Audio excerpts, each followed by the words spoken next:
우리 집사님 참 너무 감동적이고 아름다운 찬양으로 하나님께 영광을 돌리게 해주셔서 너무 감사합니다. 아멘. 제가 오늘 이 설교를 준비하면서 저는 처음 예수님을 믿기 시작한 청년 시절부터 제가 목회를 하고 지금 은퇴를 하고 여전히 저는 이 세상 부귀의 영화를 누리지 못한다 할지라도 영생만큼은 나는 반드시 얻어야 되겠다. 그런 너무나 확실한 인생의 목표를 가지고 제가 지금까지 살아왔습니다. 요즘 예수님의 재림에 관한 징조들이 너무너무 많이 지금 일어나고 있습니다. 여러분들이 보시는 것처럼 코로나19로 인한 전 세계적인 팬데믹, 또 지금 또 온 세상을 지금 두렵게 하고 있는 이 전쟁들, 또 개인적으로 지금 또 교회적으로, 국가적으로, 전 세계적으로 아주 강한 흔들림이 시작이 되었습니다. 여기에서 이제 누가 마지막에 살아남을 것인가? 우리 앞에 다가오는 이 국가적인 1월 혁명이 마지막 흔들림의 절정이 되는 것이죠. 그때 이제 하나님께서는 사람의 방법이 아닌 예수님께서 처음 공생애를 시작하실 때 성전을 정결케 하신 것처럼 이 마지막 때 예수님 재림 전에 또 한 번 예수님께서 친히 이 교회를 정결케 하십니다. 이때 완전히 알곡만 남고 이제 쭉정이는 완전히 사라지는 것이죠. 여기에 이제 여러분의 이 마지막 재림의 소망과 우리가 어떻게 재림을 준비해야 할지 이걸 여러분 잘 보시기 바랍니다. 저는 아침에 새벽 딱 일어나면 주님께서 오늘 무슨 기별을 봐라, 무슨 설교를 해라, 금방금방 저희 머릿속에 강한 그 영감들이 이제 떠오르기 시작하는데,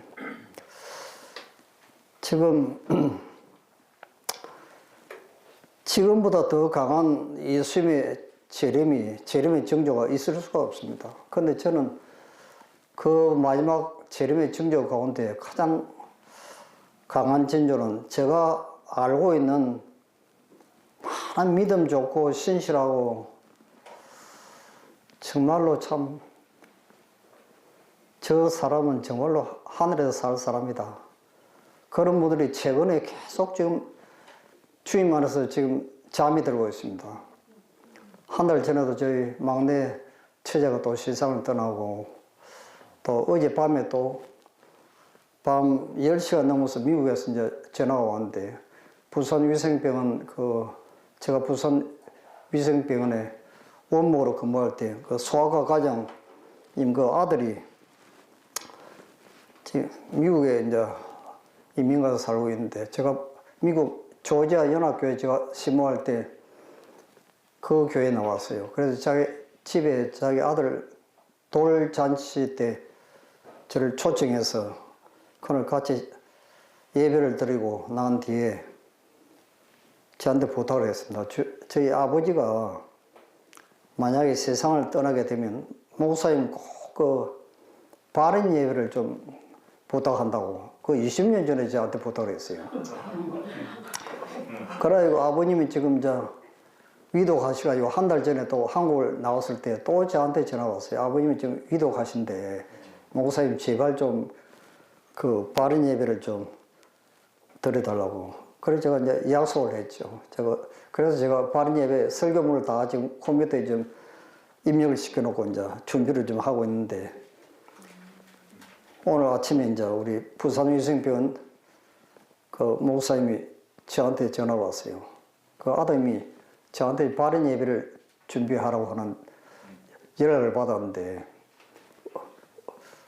오시겠느냐고 그래요. 근데 지금 이 청송에 지금 집회를 하고 있는 중인데 내가 하여튼 다시 연락하겠다 해가지고 제가 일정을 좀 내일 제가 설교 일정을 오늘 그 점심 먹고 제가 1시간 설교를 하고 제가 부산으로 좀 옷을 갈아입고 다시 내려가야 됩니다. 그래서 내일 아침 8시 바른 예배이기 때문에 제가 부득이 오늘 일정을 좀 조정을 해야 되겠다 생각이 들어서 미리 말씀을 드립니다. 저는 참 예수님의 재림의 징조가 지금 준비된 많은 분들이 지금 잠이 들고 있어요. 제가 아는 분들 가운데 미국에서도 그렇고 이 한국에서도 그렇고, 나도 참 저렇게 준비되어서 주님 안에 부활의 소망을 가지고 잠이 들 수 있다면 나도 저렇게 좀 오늘이라도 좀 제발 좀 잠이 들었으면 좋겠다, 이제 그런 생각을 좀 하게 되었습니다. 정말로 재림의 소망을 가지고 부활에 대한 확신을 가지고 주님 안에 잠이 들 수 있다면 그것처럼 행복한 사람이 없지요. 그렇지 않습니까?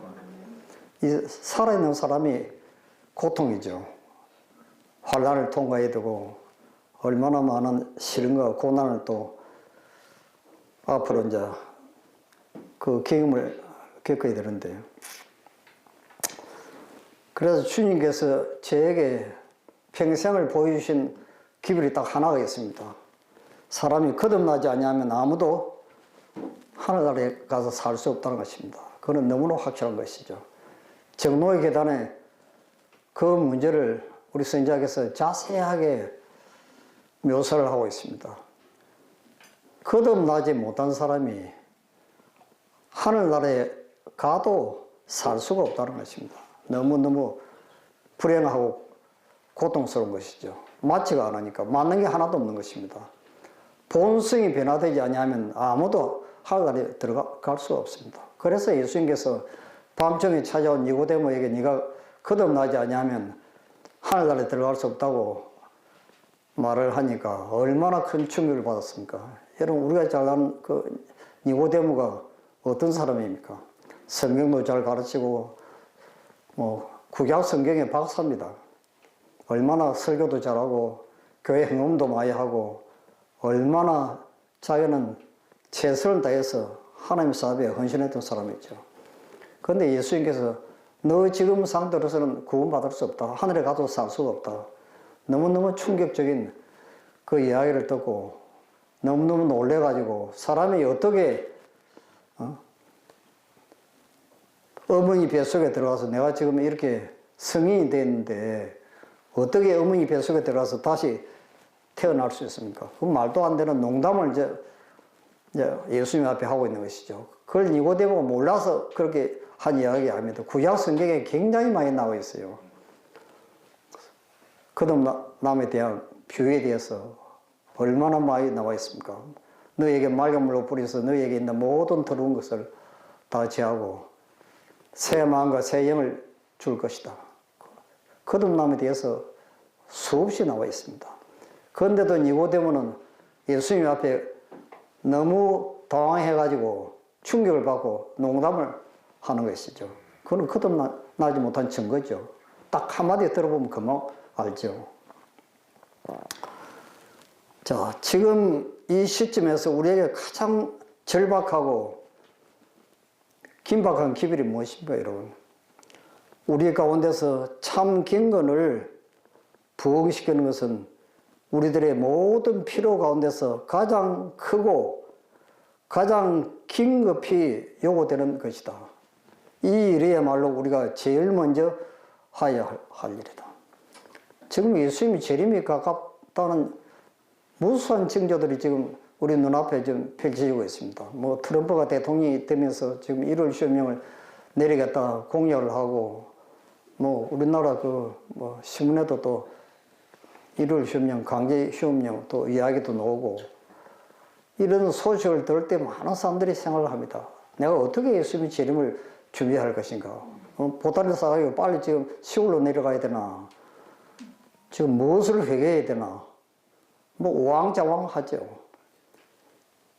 근데 여러분, 이 품성 변화가 어떤 과정을 통해서 일어나는지 그걸 여러분 자세히 보셔야 됩니다. 부흥과 개혁이 있죠. 부흥은 우리 심령을 성령을 통해서 소생시키고 완전히 우리 마음을 뜨겁게 해서 결정적인 변화를 일으키는 성령의 운동을 우리는 부흥이라 합니다. 개혁은 행동이 습관이 변화되는 것이죠. 이 부흥과 개혁은 참 연속적인 우리가 재림을 준비하는데 필수적인 일입니다. 철저한 개혁을 할 시기가 이르렀다. 이 개혁이 시작될 때 기도의 정신이 모든 신자들 가운데 일어날 것이며 불화와 분쟁의 정신은 교회에서 사라질 것이다.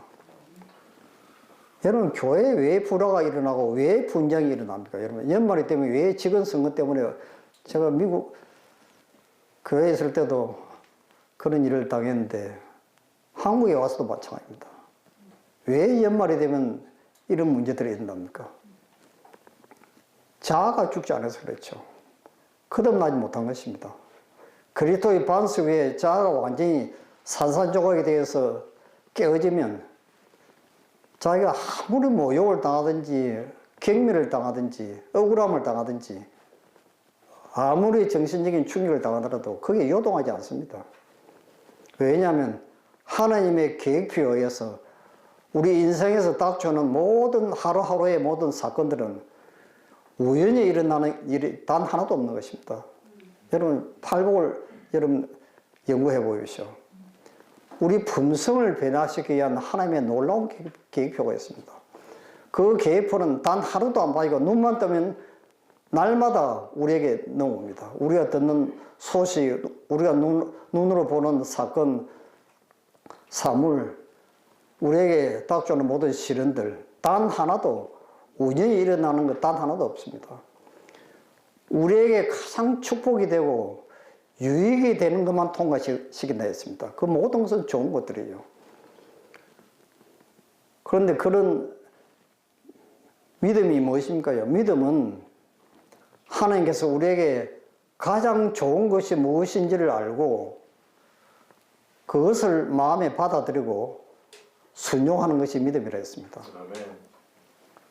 그래서 믿음이 있는 사람은 불만이 없고, 그렇죠.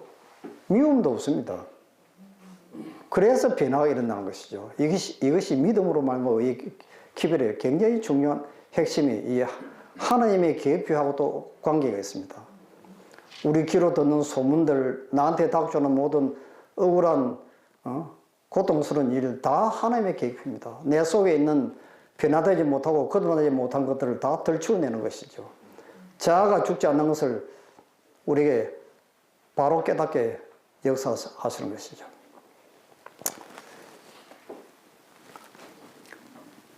자, 지금 예수님이 재림이 가깝다고 하니까 뭐 많은 사람들이 뭐 지금 전기가 끊어지게 되면 태양광 발전을 준비해야 된다. 그래가지고 뭐 어떤 사람은 또 작두를 물을 손으로 퍼는 것도 준비하기도 하고 뭐 야곱의 환란도 준비해야 된다 하면서 천막을 또 미리 사가지고 뭐 들판에서 또 그 연습도 하기도 하고 뭐 별별 일을 다 합니다. 그런데 가만히 보면 이런 것도 물론 필요하겠죠. 앞으로 뭐 국가적인 일월 시험령이 내리고 이제 매매 금지가 일어나게 되면 이제 자급자족 해야 되니까. 많은 분들 또 아마 여기 우리 이종자 논대로 또 내려올지도 모르겠습니다. 밭도 많고 지금 뭐 집도 크고 하니까 뭐 여기라도 와서 살아야 되겠다 하고 이제 이럴지 모르겠어요. 하나님께서는 본래 의도하셨던 대로의 사업을 성취시키지 못했다. 하나님께서는 마음을 읽으신다. 그들이 참된 정인의 근고를 순종하는지를 보심으로 그들을 시험하신다. 그러니까 우리가 예수님의 재림을 준비하는 가장 결정적인 준비는 참된 증인의 근거입니다. 이것이 바로 예수님께서 요한복음 3장, 계시록 3장 7절에 내가 문 밖에 서서 두드린다고 하는 이 말씀이 바로 이것이죠. 내가 너를 권하노니 내게서 불로 연단한 금을 사서 보유하게 하고, 불로 연단한 금이 무엇입니까? 예수님의 품성이죠. 하나님의 사랑이죠. 앞에 형용사가 붙어 있습니다. 불로 연단한. 이거는 시련과 고난, 고통을 상징하는 것이죠. 그래서 우리의 삶에 지금 하나님께서는 우리에게 작은 십자가를 허락하십니다. 작은 십자가. 우리 앞에 다가오는 국가적인 일을 주시면 큰 십자가를 대비하기 위해서 미리 준비하고 작은 훈련을 하시라고 우리에게 작은 십자가를 날마다 준비하도록 훈련시키죠. 이게 이제 불로 연단한 겁니다. 그 다음에 흰옷이 무엇입니까? 그리스도 우리의 의입니다. 이게 믿음으로 말미암아 의죠. 자, 요거는 뒤에 이제 자세히 나옵니다. 벌거벗은 수치를 보지 않게 하고 안약을 사서 눈에 발라 보게 하라. 여러분, 안약이 무엇입니까? 영적인 식별요.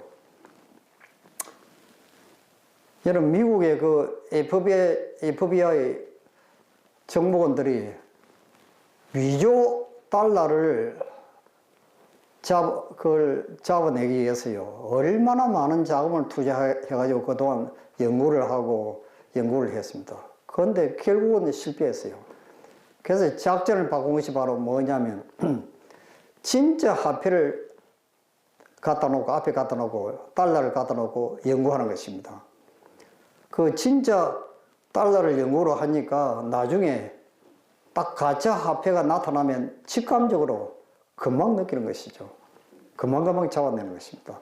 그와 똑같이요, 여러분들이 예수님의 재림을 준비하는데 우리 품성이 예수님처럼 변화되고 닮아야 되는데, 이걸 깊이 연구 안 하면 진짜인지 가짜인지 전혀 모릅니다. 아시겠어요? 그래서 요한복음 17장 3절에 영생은 곧 유일하신 참 하나님과 예수 그리스도를 아는 것이라 했습니다. 우리 선지자는 예수님을 알기 위해서는 하나님의 품성과 그분의 사랑을 연구해야 한다. 그렇게 되어 있습니다. 하나님의 품성과 사랑을 연구해야 하나님의 품성을 제대로 이해할 수 있는 것이죠.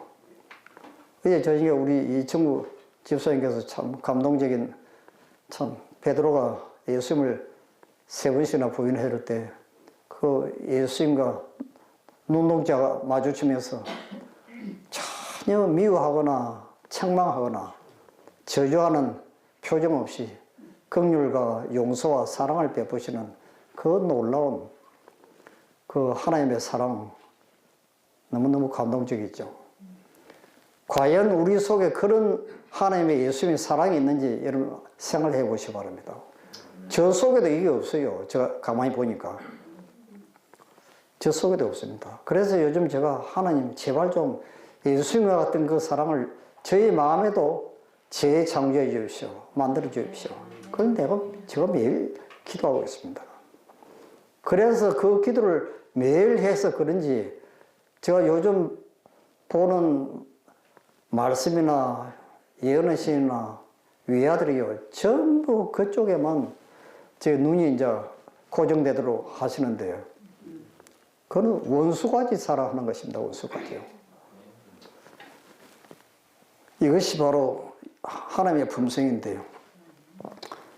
여러분, 하나님의 진노의 폭풍이 몰려오고 있는데 이 흔들림이죠. 국가적인 이럴 시험입니다.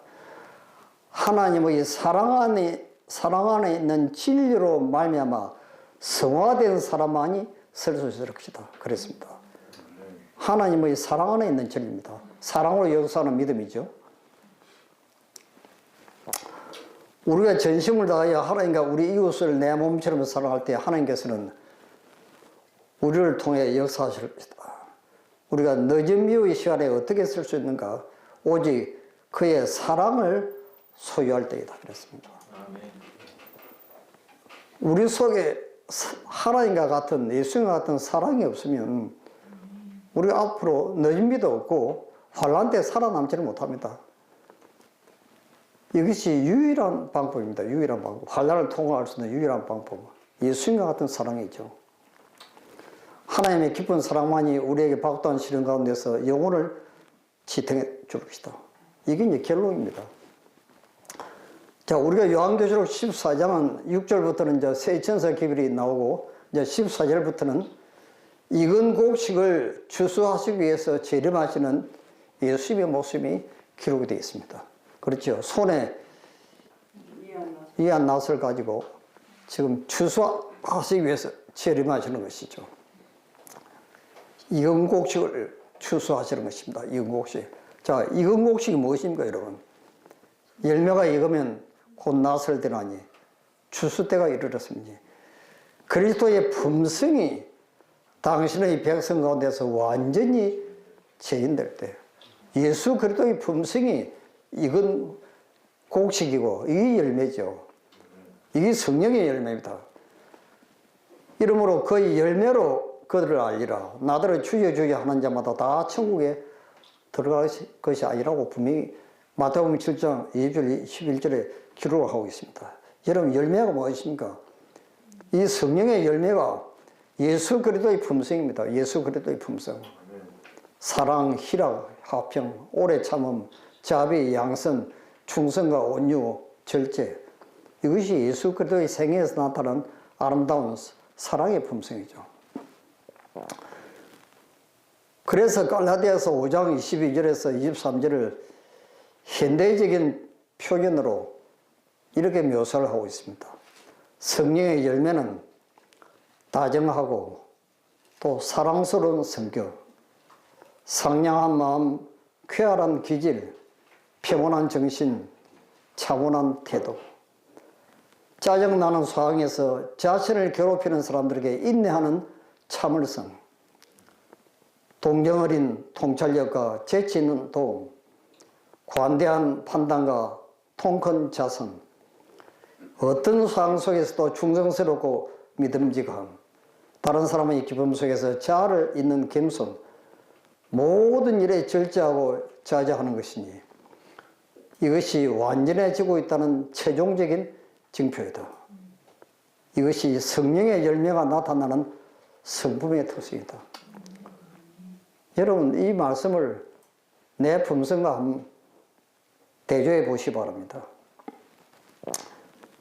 꽃에서 풍겨나는 향기처럼 생애 속에서 조용하게 흘러나오는 작은 친절, 큰 친절이 아닙니다. 작은 친절, 곧 사랑과 자아희생의 작은 행동, 타인의 유익과 행복을 위한 걷기가 비록 이 땅에서는 비천하고 칭찬받지 못할 일로 취급될지 모르나 하늘에서는 부유하였으나 우리를 위하여 가난하게 되신 영광의 왕이신 그분과 우리가 하나 된 것을 나타내는 표로 인정받게 된다는 사실을 결국 알게 될 것이다. 우리가 지금 안식일이 표라고 좀 수없이 들어왔습니다. 안식일.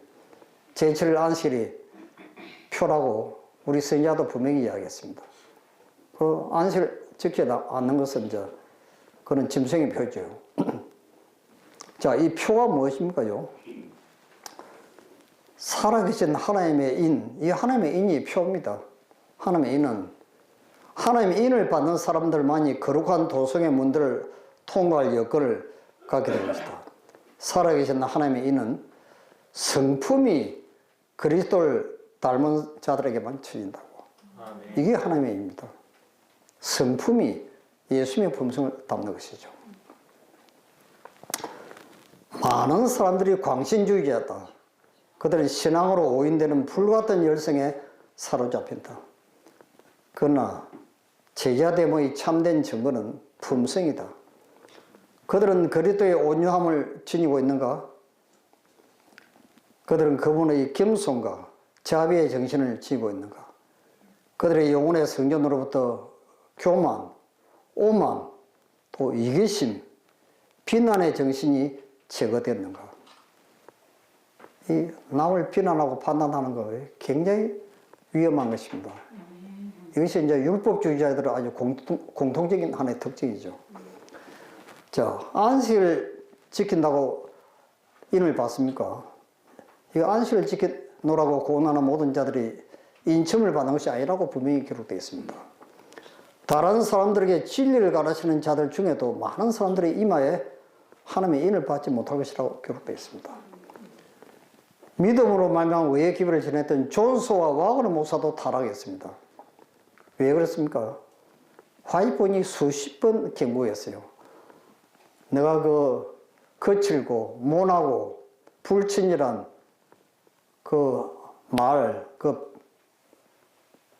고치지 않냐면 너가 전하는 기별 아무 소용도 없다. 끝까지 이 존스는 선지자의 말씀에 순종을 하지 않았습니다. 자아를 굴복시키지 않은 것이죠. 과거에 요양원에서 일하는 몇 사람들은 어디서나 안실 문제를 증거하는 것이 저들의 의무인 것처럼 생각하였다. 저들은 열성과 집요한 태도로 환자들에게 안실 문제를 관건하였다. 그러한 자들에게 하나님의 천사들은 말보다 행동으로 전하라고 말할 것이다. 어떤 말보다 일상생활이 더욱 많은 것을 말해준다. 한결같은 기쁨, 부드러운 친절, 그리스도인적인 자비, 인내, 사랑 등은 편견을 녹여줄 것이며 진리를 받아들이도록 마음을 열게 줄 것이다. 그러나 이 전도는 우리의 품성으로, 우리의 생활로, 우리의 가마력으로 전도를 해야지 그냥 무조건 그냥 교리만 이야기한다고 이게 변화되는 것이 아니라는 것이죠. 사람들의 마음이 교리 가지고 변화되지 않습니다, 여러분. 사람은 각각 자신의 분위기 있고 생명력을 주는 믿음과 용기와 소망으로 가득 차고 달콤한 사상의 향기가 넘치는 분위기에 둘러싸여 있거나 이거는 완전히 성령의 열매가 가득 찬 사람들의 품성의 특징이죠. 정반대로 불만, 이기심, 침울, 우울, 그렇죠. 죄로 인하여 몹시 오염된 유독한 분위기에 둘러싸일 수도 있다. 우리를 두르고 있는 분위기로 말미암아 우리와 접촉하는 자들이 은연중에 그 영향을 받게 된다. 우리가 그 사람의 표정이나 말을 들어보면 금방금방 압니다. 아, 저 사람 마음속에 예수님이 계신다. 계시지 않다. 왜냐하면 마음에 가득한 것을 입으로 내기 때문에 그런 것이죠. 금방 나타납니다. 분위기가 완전히 다릅니다. 예수님이 마음속에 거하는 사람은 다른 사람을 살리는 분위기를 합니다. 살리는 거. 용기를 주고 칭찬을 하고 감동을 주고 인정을 해주고 용서를 하는 것이죠. 여러분 예수님의 생애를 여러분 깊이 연구해 보십시오. 그 야곱의 우물가에 찾아온 사마리아 여인이 예수님이 네 남편을 데려오라 했을 때 그 남편이 어떻게 합니까? 거짓말을 합니다. 거짓말. 나는 남편이 없다고요. 그럼 예수님이 뭐라고 이야기합니까요? 네 남편이 없다고 하는 네 말이 옳도다 그렇게 이야기합니다. 옳다고. 그러나 지금 있는 남편이 진짜 남편이 아니니까 너 말이 옳다. 그러니까 예수님은 항상 이 상대방에게 긍정적이고 희망과 용기와 그런 생명을 나눠주는 분위기를 풍기는 것이죠. 그런데 율법주의자들은 어떻게 합니까? 네가 시키면 네가 간음하지 말라. 왜 거짓말을 해? 따지지 않겠습니까요? 아주 율법을 가지고 아주 사람을 굉장히 아마 비난하고 판단할 겁니다. 예수님의 생애를 연구해 보십시오. 전혀 그런 것이 없습니다. 그러니까 예수님의 품성과 우리 품성이 무엇이 다른지를 여러분들이 아셔야 됩니다. 이거. 그리스도께서 사랑하신 것처럼 사랑한다는 것은 언제 어디서나 친절한 말과 유쾌한 표정으로 이기시 없는 모습을 보이는 것을 말한다. 그 사랑은 우리로 하여금 주의를 끌만한 작은 일을 하게 하는데, 즉 양보하고 친절하고 한 행동을 하고 부드러운 말을 하고 진실된 말을 하고 상대방에게 용기를 주는 말을 하고 항상 다른 사람을 배려하고 동정하는 말을 하게 하는 것이죠. 자, 여기 루마니아에 재림교회들이 있습니다. 1960년대 초 루마니아의 수도 부쿠레슈티의 북서쪽 작은 마을 라테스티에 재림교인 8명이 살았습니다. 불행하게도 공산당의 혹독한 탄압이 한창일 때 많은 재림교인이 체포되어 투옥되고 있습니다. 그러던 어느 날 한 마부에게 이 재림교인의 무리를 말이 끓은 짐 수레로 지방 교도소로 데려가도록 배정되었습니다. 수레가 울퉁불퉁한 자갈길을 따라 몹시 덜커덩거리며 흔들리자 재림교인 제수들은 찬미가와 찬양의 노래를 시작했습니다. 마부는 예수님과 그분의 사랑에 관한 아름다운 가사에 놀라 귀를 기울여 들었습니다. 일주일 전 뒤 같은 마부가 같은 마을의 지역 정교회 사제를 태우고 그의 교회까지 가도록 다시 요청을 받았습니다. 그들이 같은 울퉁불퉁한 길을 따라 달리는 동안 수레가 교회로 가는 길 위의 한 구덩이에 부딪히자 그 사제는 즉시 불경스러운 말과 저주의 말들을 마구 쏟아내며 화를 냈습니다. 그 마부는 그것을 듣고 큰 충격을 받았습니다. 재림교인들은 감옥으로 가는데도 하나님께 그토록 기쁨과 찬양의 노래를 불렀는데 어떻게 이 사제는 예배를 드리러 가면서 길에 난 구덩이 때문에 그가 믿는 하나님을 저주하는 거야. 이건 말도 안 돼 하고 속으로 생각을 했습니다. 그 두 성객 그룹의 대조적인 모습이 마부에게 깊은 인상을 주었고 그는 제7일 안식일 예수 재림교인들에 대해 더 알아봐야 되겠다고 결심했습니다. 그리고 그는 실제로 그렇게 했습니다. 몇 달간 성경 연구 끝에 이 남자는 재림교인이 되기 위해 침례를 받기로 결심을 했고 그의 영향으로 많은 사람이 하나님의 말씀에 기초한 성경 진리를 깨닫기 위해 몰려왔습니다. 실제로 제 친구인 엘비스 드미트르 목사님은 현재 캐나다 온타리오에서 교회를 섬기는 무람니아 출신 목회자로서 그의 가족 전체가 이 마부의 증언으로 신앙을 받아들였습니다. 이게 진짜 전도입니다. 아시겠어요? 이렇게 하나님의 사랑과 품성의 감동을 받아서 교회로 온 사람은 절대로 떨어나지 않습니다. 왜냐하면 영원한 생명을 받기 때문에 그런 것이죠. 그런데 무슨 건강기별이나 뭐 다른 것들을 통해서요, 교회로 들어온 사람들 가만 보십시오. 얼마 안 가서 다 거의 떨어나고 없습니다. 여러분, 그런 사람들 굉장히 많죠. 진리를 바로 깨닫지 못하면요, 얘는 구원하고 아무 상관이 없는 것이죠. 만일 우리가 하나님 앞에 스스로를 낮추고 친절하고 외모 있고 부드럽고 동정적일 것 같으면 오늘날 단 한 사람밖에 없는 곳에 100명의 사람이 진리로 돌아올 것이다. 그랬습니다. 왜 교회가 부흥이 되지 않습니까요? 변화된 거듭난 교인들이 적은 것입니다. 그런 사람들이 실망을 하는 것이죠.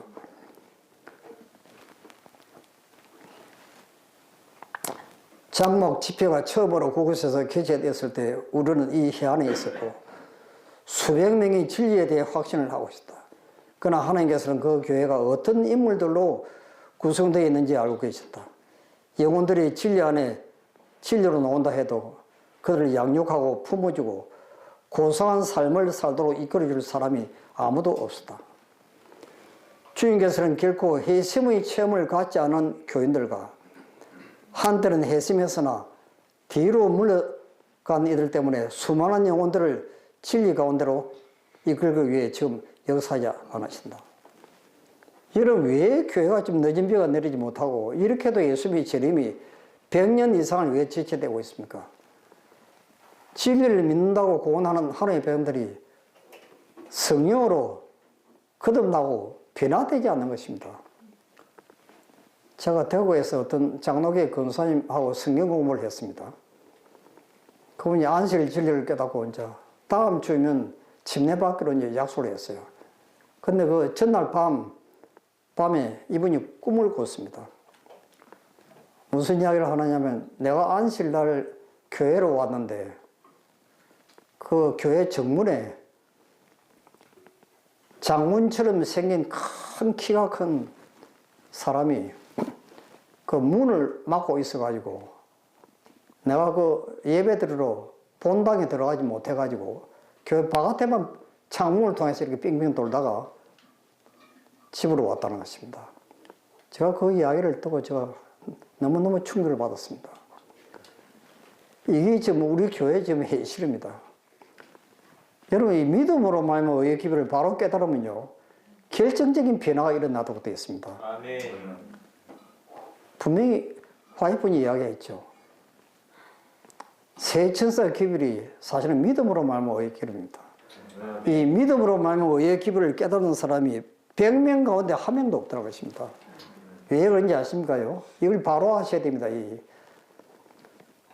그러니까 이 믿음으로 말하면 의의 기별을 제대로 알지 못하니까 변화가 일어나지 않는 것입니다. 전혀 변화가 일어나지 않습니다. 한 번은 어떤 그리스도인이 말했습니다. 어떤 그리스도인은 존 뉴턴을 이야기하는 것이죠. 존 뉴턴이 한 말입니다. 하늘에 가면 세 가지 놀라운 사건을 발견하게 될 것이라고. 거기서 만날 줄 꿈에도 기대하지 않았던 사람을 만나게 될 것이며, 두 번째는 거기서 반드시 만날 것이라고 생각했던 사람들을 만나지 못할 것이며, 마지막으로는 자기처럼 보잘것없는 죄인이 하늘 나간에 와 있다는 사실에 대해서 가장 놀라게 될 것이라는 것이다.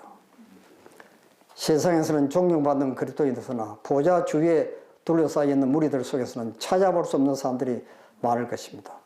지식과 재능을 겸비했지만 심술궂게 시비를 걸고 다투기 좋아하는 사람은 구원받은 무리 속에 포함되지 못할 것입니다. 그들은 뭔가 대단한 일을 벌여서 사람들에게 존경과 찬사를 받고 싶어 했지만 자신들의 이름은 어린 양의 생명의 책에 기록되어 있지 않습니다. 그들을 향한 주님의 대답은 나는 너희를 도무지 알지 못한다입니다. 도무지 알지 못한다. 작은 친절의 행위, 애정과 동정이 어린 따뜻한 말 다툼과 논쟁에서 물러서는 사람들, 사람들에게 칭찬을 받을 만한 큰 일을 한 번도 한 적이 없는 사람들의 아름다운 생애는 어린 양의 생명책에 기록될 것입니다. 세상은 그들을 보잘것없는 사람들로 취급하지만 하늘 무리 앞에서 하나님께서는 그들을 인정할 것입니다. 자신을 그리스도께 바친 많은 사람들이 하나님의 사업에서 큰 일을 할 기회나 큰 희생을 할 기회를 찾지 못하고 있다. 이러한 사람들은 하나님을 가장 기쁘시게 하는 것이 반드시 순교자의 희생만이 아니라는 것을 생각하고 마음의 위로를 받아야 한다. 하늘책에 가장 높은 자로 기록되는 자도 반드시 날마다 위험과 사망을 직면하는 외방 선교사가 아니라는 것을 생각해야 한다. 자기 개인의 생활 속에서 날마다 자아를 굴복시키고 진실한 목적과 순결한 사상을 가지며 어떠한 불쾌한 일에 있어도 온유함을 유지하고 지극히 작은 일에서는 믿음과 경건함과 신실함을 나타내고 가정생활에서도 그리스도의 품성을 나타내는 그리스도인들이 하나님 앞에서 세계적으로 유명한 선교사나 순교자보다 오히려 더 귀한 자가 될 수 있다. 이게 결론입니다. 결론. 아시겠어요? 자, 화해분이 마태복음 21장 18절을 주석했죠. 열매 없는 무화과나무를 예수님이 저주를 하였습니다. 열매 없는 무화과나무가 무엇입니까? 예수님의 품성이 부족한 것이죠. 겸손과 사랑과 자비는 부족하였다. 예수님은 기만의 정체를 폭로하였다. 그것은 바리새인들이 매우 가책에 여기는 의를 무가치한 것으로 선언하였다. 그들의 가장된 경건, 인위적인 고함과 의식, 심지어 그들이 자랑하는 율법의 외형적인 준수까지도 그들을 거룩하게 할 수 없다. 그들의 마음이 순결하지 못하고 품성이 고상하여도 그리스도와 같지도 않았다. 그러나 이 열매는 하나님의 품성이고 예수님과 같은 사랑입니다. 우리들이 아무리 다른 열매들을 많이 맺는다 할지라도 사랑이 없다면 그 열매들은 아무 소용이 없다 했습니다. 내 속에 예수님과 같은 사랑이 있습니까요? 형제여, 나는 하늘의 원장에 있는 그대의 이름 곁에 부족하다라고 기록되어 있는 것을 보았는데 무엇이 부족한 것입니까? 인내, 오래 참음, 자제, 겸손, 온유. 이게 팔복에 나오는 예수 그리스도의 품성입니다. 이런 하늘의 덕성들이 부족하면 하늘의 문들은 그대에게 분명히 닫혀질 것이라 했습니다. 그러니까 여러분들의 모든 신앙의 초점과 기도의 제목이 어디에다 초점을 맞춰야 됩니까? 예수님의 품성과 그분의 사랑에 초점을 맞춰야 됩니다. 이게 믿음으로 말하면 의의 기별의 핵심입니다. 핵심. 화이폰이 1888년 미니아폴리스 대총회 때 그 말씀을 하셨어요. 뭐 삼일체 올리 무슨 뭐 완전론에 관한 거, 그리스도의 신성에 관한 거, 심지어는 믿음으로 말미암는 의의 교리조차도 관심이 없었다 했습니다. 오직 믿음으로 말미암는 의의 기별의 초점은 오직 예수 그리스도 그분의 사랑과 품성, 경험적으로 예수님을 아는 거, 이게 전부입니다. 아시겠어요? 여러분, 부자 복간이 예수님께 찾아와서 뭐라고 이야기합니까? 내가 어떻게 하면 영생을 얻으리까? 너가 계명들을 아느냐? 무슨 계명입니까? 살인하지 말라, 독질하지 말라. 난 어릴 때부터 다 지켰는데요. 아직도 무엇이 부족합니까? 그랬습니다. 아직도 무엇이 부족합니까? 예수님이 네 재산을 다 팔아서 가난한 사람들에게 나눠주고 나를 따르라. 이 부자박간의 마음속에는 아무리 겉으로 살인하지 않고 거짓말하지 않고 독재하지 않고 채식하고 건강 목표를 다 지켜도 마음에 무엇이 없었어요? 사랑이 없는 것이죠. 이 사랑이 생명이죠. 이게 하나님의 품성 아닙니까요? 그는 하나님과 사람에 대한 진정한 사랑을 갖고 있지 않았다. 이것의 결핍이 그로 하여금 천국에 들어가게 할 수 있는 모든 조건의 결핍을 의미하고 있다 그랬습니다. 우리 마음속에 하나님을 사랑하고 내 이웃을 내 몸처럼 사랑하는 예수님과 같은 사랑이 없으면 그런 생명이 아닌 것입니다.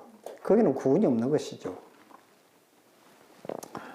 가장 크고 가장 치명적인 속임수는 인간이 형제들에 대하여 그리스도와 같은 사랑을 갖지 않고도 영생에 이르는 믿음을 가질 수 있다고 생각하는 것이다. 자, 어제 우리 죽은 집사님 베드로를 향한 예수님의 사랑에 대해서 감동적인 말씀을 들었습니다. 거기 그리스도와 같은 사랑입니다. 그리스도와 같은 사랑.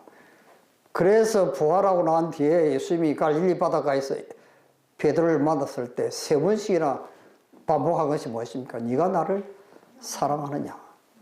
그게 결론입니다. 결론. 내가 너를 용서하고 사랑한 것처럼 너가 목욕하는 교인들이나 형제들을 내가 너를 사랑한 것처럼 그렇게 사랑하라는 것입니다. 그게 결론이라고요. 아무것도 없습니다. 우리 제임스 화이트이 임종할 때 화이트분이 마지막으로 질문한 것이 있죠. 제임스, 당신이 정말 예수님을 사랑하십니까? 3번씩이나 물었습니다. 그게 결론입니다. 그게 영생이죠. 마지막 임종시에 물은 답변이 바로 예수님을 사랑하십니까? 그것밖에 안 물었어요. 그러니까 많은 사람들이 부분적이며 형식적인 신자로 살다가 부족함이 드러나 영생을 잃을 수도 있다. 성경의 어떤 명령들을 순종하며 여러분 성경의 명령들이 뭡니까? 십계명이죠. 또 건강법칙입니다.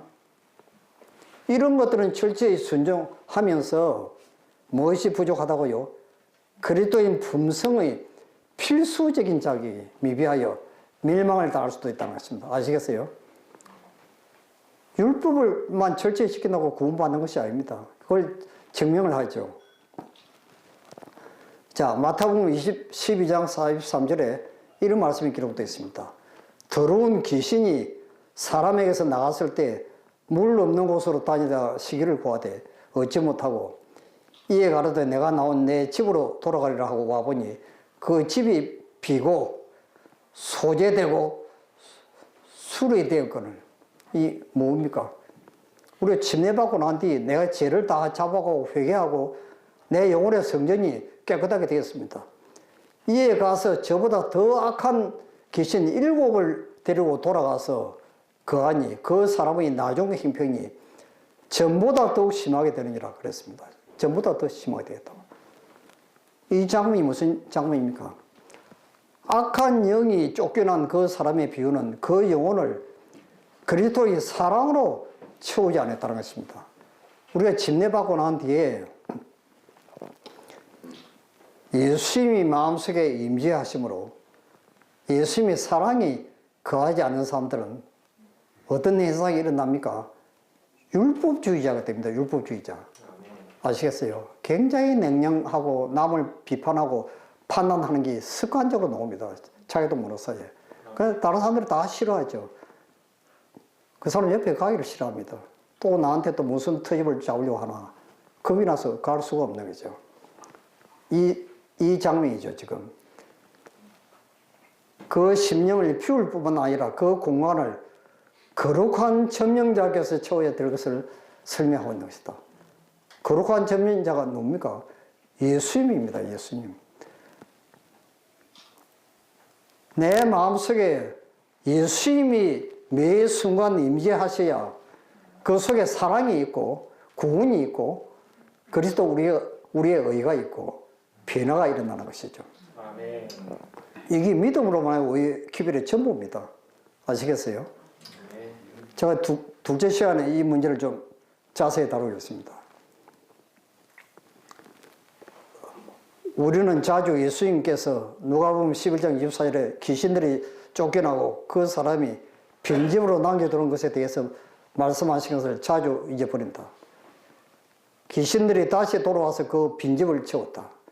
죄가 없어졌기 때문에 그곳에 어떤 의가 있다는 것을 의미하지 않는다. 그곳에는 선한 것도 아무것도 없다. 그 생애는 단순히 죄를 피운 것이다.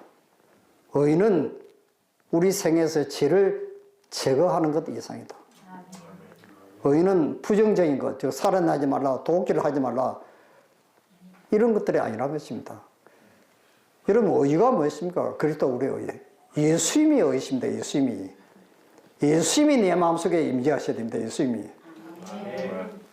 예수님이 의죠. 그것은 하나님과 우리 동료들에 대한 사랑이다. 그것은 이것이 없는 동기로 사랑의 행동을 하는 것이다. 내가 나쁜 행동을 하지 않는 것으로 충분하지 않다. 내 생에 이러한 사랑, 이러한 올바른 행동이 들어가야 한다. 그렇지 않으면 나는 의인이 아니다. 그것은 죄를 계속 중단하는 것이 아니고 하나님과 사람에 대한 사랑의 행동을 하는 것이다. 그러니까 그리스도교는 죄를 용서하는 이상의 의미가 있다는 것입니다. 그것은 죄를 제거한 다음에 그 빈자리에 성령의 은혜로 채우는 것인데 그것이 바로 예수님의 임재입니다. 예수님이 계시는 곳에 성령이 함께 계시는 것이죠. 성령이 계시는 곳에 역시 예수님이 임재하시는 것이죠. 똑같은 것입니다. 이것이 구원이죠. 영혼이 정결케 되었을 때 그것을 더럽히지 않도록 지키는 것은 그리스도인의 의무이다. 그들은 양심이 정죄하는 어떤 것들은 포기하지만 매일의 생활에서 그리스도를 대표하지는 못한다. 양심이 정죄하는 것을 포기하지만 가정생활에서 교회 생활에서 예수님의 품성을 나타내지 못하는 것하고 별개라는 것입니다. 별개. 완전히 다르다는 것입니다, 지금. 근데 영생은, 생명은 우리 속에 예수님의 임재로 인한 하나님의 사랑이 있는 것입니다. 이 사랑 속에 율법이 존재하는 것이죠. 내가 마음의 사랑이 정말로 예수님 같은 사랑이 있으면 여러분 남의 물건을 도끼하겠습니까? 남을 미워하겠습니까? 거짓말을 하겠습니까? 있을 수가 없는 것이죠. 독일의 마틴 루터가 지금 구원을 받으려고 수도사가 되었습니다. 왜냐하면 자기가 천국 들어가는 유일한 길은 수도사가 되는 길이라고 옛날 중세 시대에 그 전통이었습니다. 그래서 수도원에 들어가 가지고 얼마나 소식을 하고 의지를 죽이고 거지 같은 옷을 입고 온 동네를 다니면서는 구걸을 하고 밤에는 잠도 안 자고 밤새도록 기도하고 여러분 얼마나 필사적으로 자기가 구원을 받으려고 하루 종일 자기 딱 눈 떠서부터 잘 때까지 자기 마음을 점검하면서 내가 무슨 죄 지은 것이 없는지 어릴 때부터 지금까지 내가 회개하지 않고 자복하지 않는 죄가 없는지 하루 종일 자기 마음을 살피고 그런데 기도하다가 또 제가 생각나면 또 자기 담당 사제한테 가서 또 고해성사한다고 또 찾아가고 또 찾아가고 그 담당 사제가 그냥 살 수가 없는 것입니다. 너무 자주 찾아오니까. 그러니까 제발 좀 한꺼번에 좀 죄를 모아가지고 한 번만 좀 찾아오라고 신신당부를 했습니다. 제발 좀 모아가지고 가져오라고. 나도 잠도 자고 밥도 좀 먹어야 되겠는데 좀 제발 좀. 그런데도 루터는 마음에 평안이 없는 것입니다. 구원에 대한 확신도 없고 평안도 없었어요. 그래서 루터가 우리가 잘 아는 빌라도의 계단을 올라갈 때 하늘에서 성령의 음성이 들렸죠. 오직 의인은 믿음으로 말미암아 살리라. 이게 그 유명한 말이 그거 아닙니까요? 그러니까 많은 사람들이 우리 교인도 이런 율법주의적인 생활을 하는 사람들이 지금도 여전히 너무너무 많은 것입니다. 내가 안식을 범하고 있는가 혹은 내가 무슨 거짓말을 한 작은 죄가 있는지 도둑질을 한 것이 있는지 밤 하루 종일 또 이런 생각을 하면서 이제 내 마음을 살피고 그렇게 합니다. 그렇다고 내가 그 모든 죄를 다 자백했다고 내가 의롭게 되었습니까? 내가 의인이 되었습니까? 내 죄가 없어졌다고 의인이 되었습니까? 여러분 생각해 보십시오. 죄들이 없어진 것이 의인가? 만약 그대의 생에서 어떠한 죄도 발견할 수 없다면 그대는 의롭게 되었는가? 여러분 죄가 없어진 것이 거의 의인입니까요? 의인은 살인하지 않고 도둑질을 하지 않고 거짓말하지 않고 가늠하지 않고 하나님의 이름을 망령되이 일컫지 않으면 의가 성립된 것인가? 만약 그렇다면 우리는 속세를 떠나서 거룩한 사물을 맹상하기 위해 언둔 자라 성녀들과 연합하는 것이 더 좋을 것이다. 우리 중에서 대부분의 사람들이 우리 생애에서 죄가 없어지면 그걸 의라고 생각하는 것입니다. 그게 의가 아닙니다, 여러분. 죄를 회개해야죠. 의는 죄를 회개하는 그것이 의가 아니고 예수 그리스도가 의입니다. 죄를 회개하는 사람에게 예수님의 품성을 우리 마음속에 창조를 하시는 것입니다. 회개하는 사람에게. 그게 구원입니다. 그게. 아시겠어요? 그러니까 지금 이거 잘못 알면 이제 문제가 생기는 것이죠. 우리 마음속에 예수님의 사랑이 있으면 남을 미워하지 않고 도둑질도 하지 않고 그런 것이 영원히 없어지는 것이죠. 그래서 지금 우리가 잘 아는 로마서 13장 9절 10절에 네 이웃을 네 자신과 같이 사랑하라 하신 그 말씀 가운데 다 들었느니라. 사랑은 이웃에게 악을 행치 아니하나니 그러므로 사랑은 율법의 완성이라 그랬습니다. 그 영혼이 하나님의 성령의 은혜로 단장되어야 한다. 우리들은 많은 나쁜 습관들을 버릴 수 있지만 참으로 성화되지 않을 수 있다. 이게 무슨 말씀입니까? 우리가 율법을 철저하게 지킴으로 나쁜 습관을 다 버릴 수 있습니다. 그렇지만은 또 우리는 예수님처럼 변화되지 않을 수 있다는 것입니다. 왜냐하면 우리들은 하나님과 계속 연결되어 있지 않기 때문에 그렇습니다. 우리는 그리스도와 연합되어야 한다. 그래서 사람이 그리스도의 능력과 은혜로 말미암아 하나님의 율법의 계율들을 지키기 시작하고자 한다면 그 이전에 반드시 마음속에 사랑이 있어야 한다. 사랑 없는 순종은 아무 소용이 없을 뿐 아니라 불가능한 것이다. 불가능.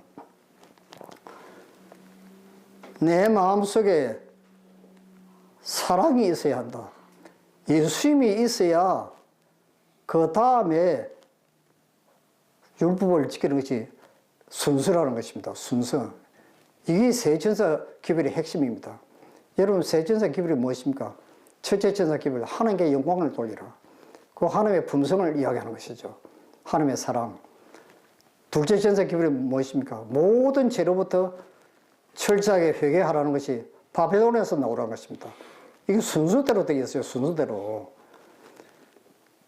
그래서 첫째 천사 기별과 둘째 천사 기별을 생활에 실천하는 사람들이 나중에 하나님의 인을 받게 되는데 그것이 바로 짐승의 표를 받지 말라는 안식을 기억하여 거룩하게 지키라는 것입니다. 이게 순서대로 되어 있다고 초기 문집에 분명히 그렇게 기록되어 있습니다.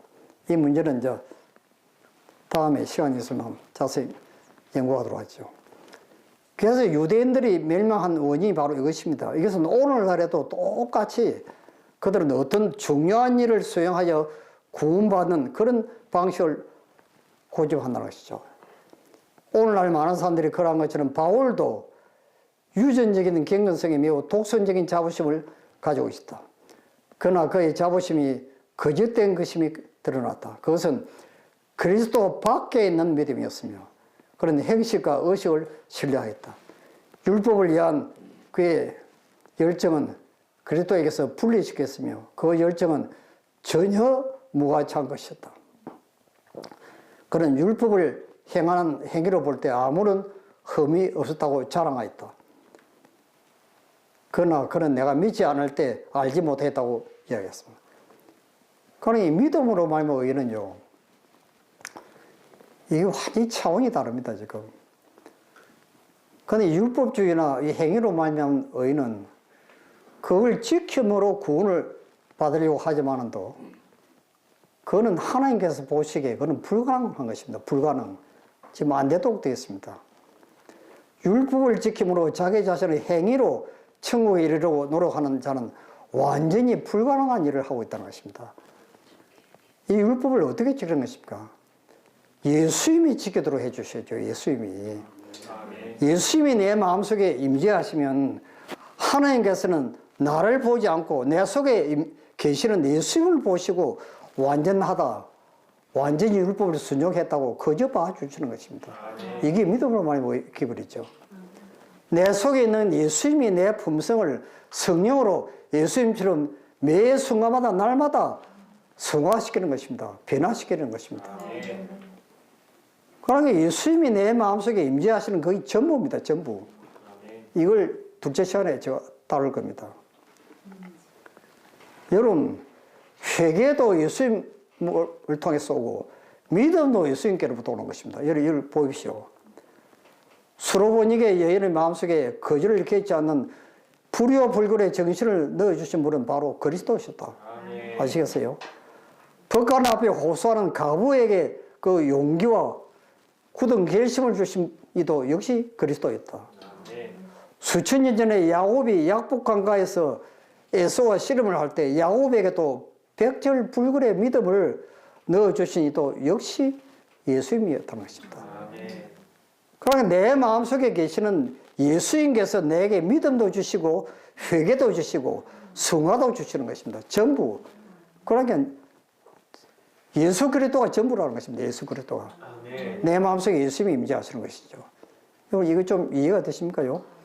이것을 우리는 예수 그리스도 안에 있는 믿음이라고 합니다. 완전히 다릅니다. 조금 전에는 무슨 믿음요? 예수 그리스도 밖에 있는 믿음이 있고 예수 그리스도 안에 있는 믿음이 있습니다. 예수 그리스도 안에 있는 믿음을 통하여 사람이 자기 능력에 최선을 다해서 십계명을 순종하려고 할 때 그리스도의 완전히 뉘우치고 순종하는 영혼의 범죄를 듣기 위하여 입혀주시는 바가 된다. 이것이 구원입니다. 이것이 우리가 최선을 다할 때 부족한 것을 메꿔준다는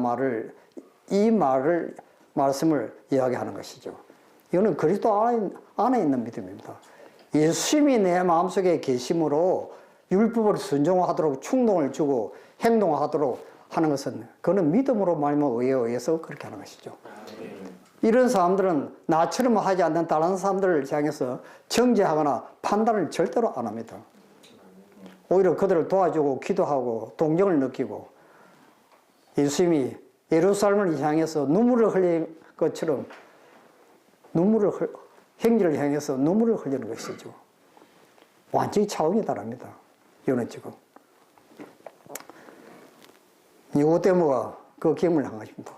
외적인 생애에 적용되는 것과 같은 율법의 조문에 대한 문자적인 순종은 그것이 아무리 엄격하게 지켜진다 하더라도 사람에게 하늘 왕국에 들어가게 하는 자격을 줄 수 없다는 것을 니고데모는 깨달았다고요. 그렇죠.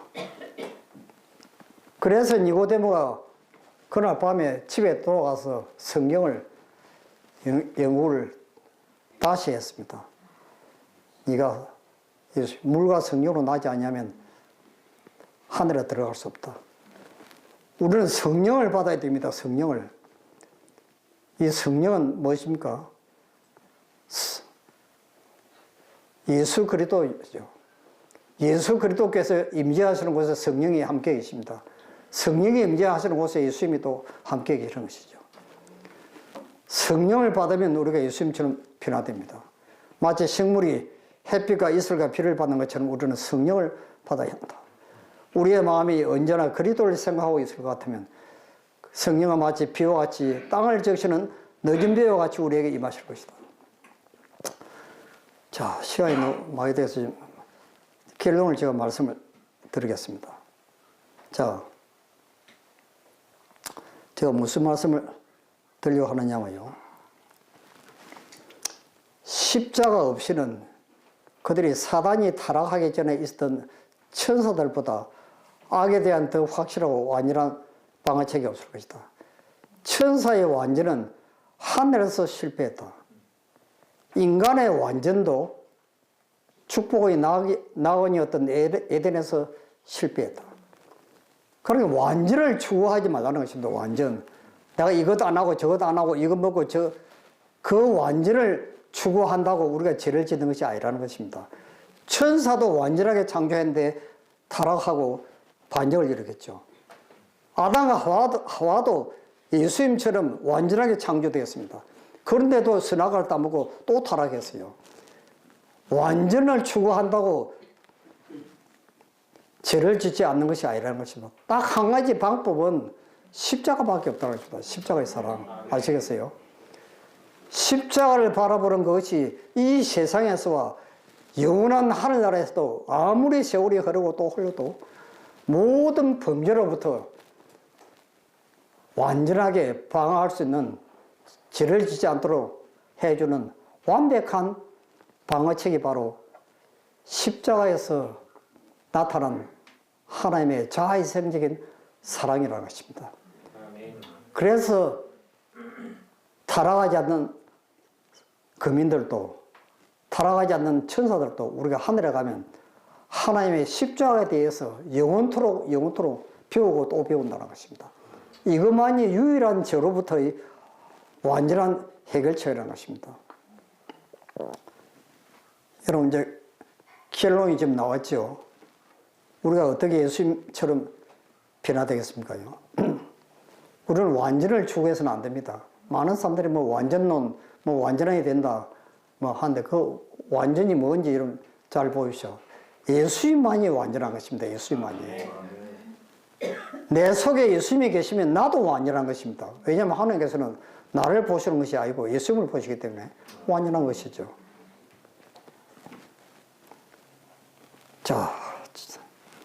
그래서 올바른 품성을 행사하기 위해서 구원을 얻기 위해서 그분의 율법을 순종하려고 노력함으로써 하나님을 섬기느라고 공헌한 자들이 있다. 그들의 마음은 그리스도에 대한 깊은 사랑을 깨닫지 못하고 하나님께서 그들에게 천국에 들어가기 위한 조건으로 그들에게 요구하는 것처럼 그리스도인 생활의 의무를 이행하려고 노력한다. 그런 종교는 아무 가치가 없는 것이라고. 아무 가치가 없는 것이라고. 자, 한 가지 제가 요약을 하고 마치겠습니다.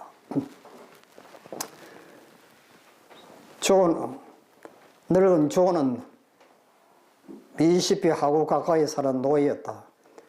어느 날 그는 한 노예시장 의기에 서 있었는데 후에 그 같은 곳에 아브라함 링컨이 있어서 노예의 흐르는 눈물을 보고 마음이 찢어질 듯 아파하면서 저 노예 제도를 없앨 기회만 있다면 최선을 다해 없애버리겠다고 결심을 했다.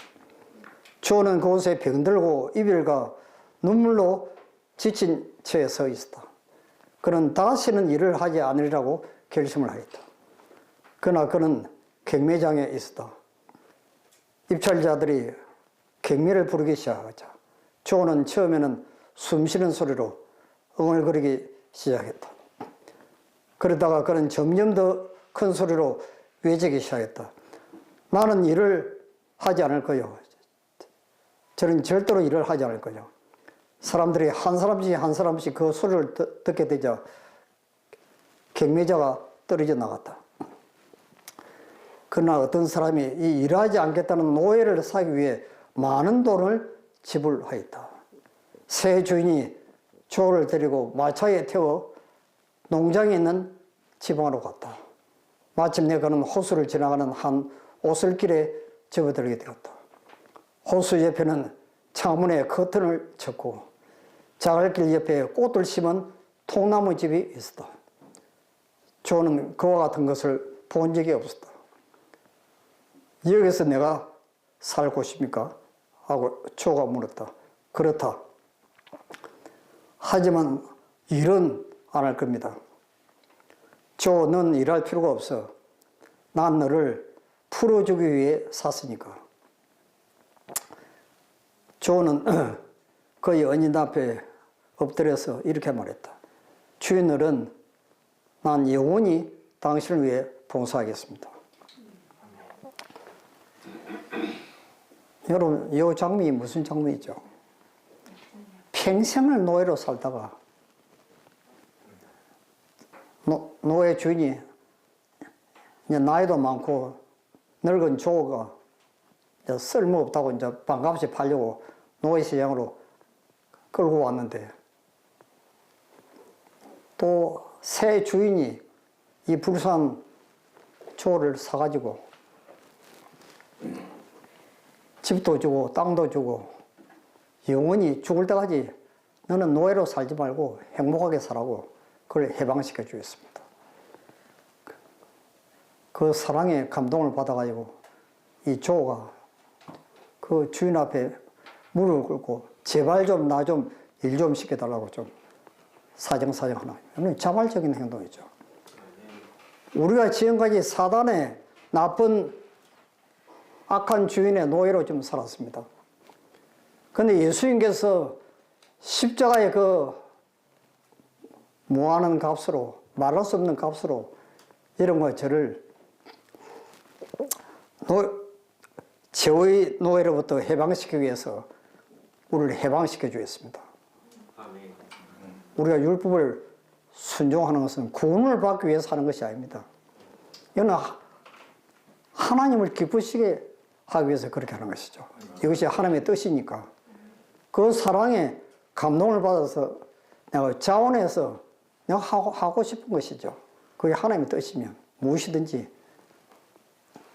그러니까 내가 헌금을 내는 일이나 봉사하는 일이나 연구원 사업이나 우리가 제시를 하는 일이나 모든 것들이 이것이 하나님의 뜻이라면 저절로 하고 싶은 충동이 일어나는 것입니다. 왜냐하면 예수님이 나를 해방시켜 주셨으니까. 나를 너무너무 죽음보다 더 값비싼 사랑으로 나를 샀으니까. 그 은혜에 내가 만번질이라도 보답하기 위해서 자원하는 행동이 자발적으로 일어나는 것이죠. 이것이 구원인 것입니다. 하나님이 이것을 원하시는 것이죠. 자, 기도하겠습니다.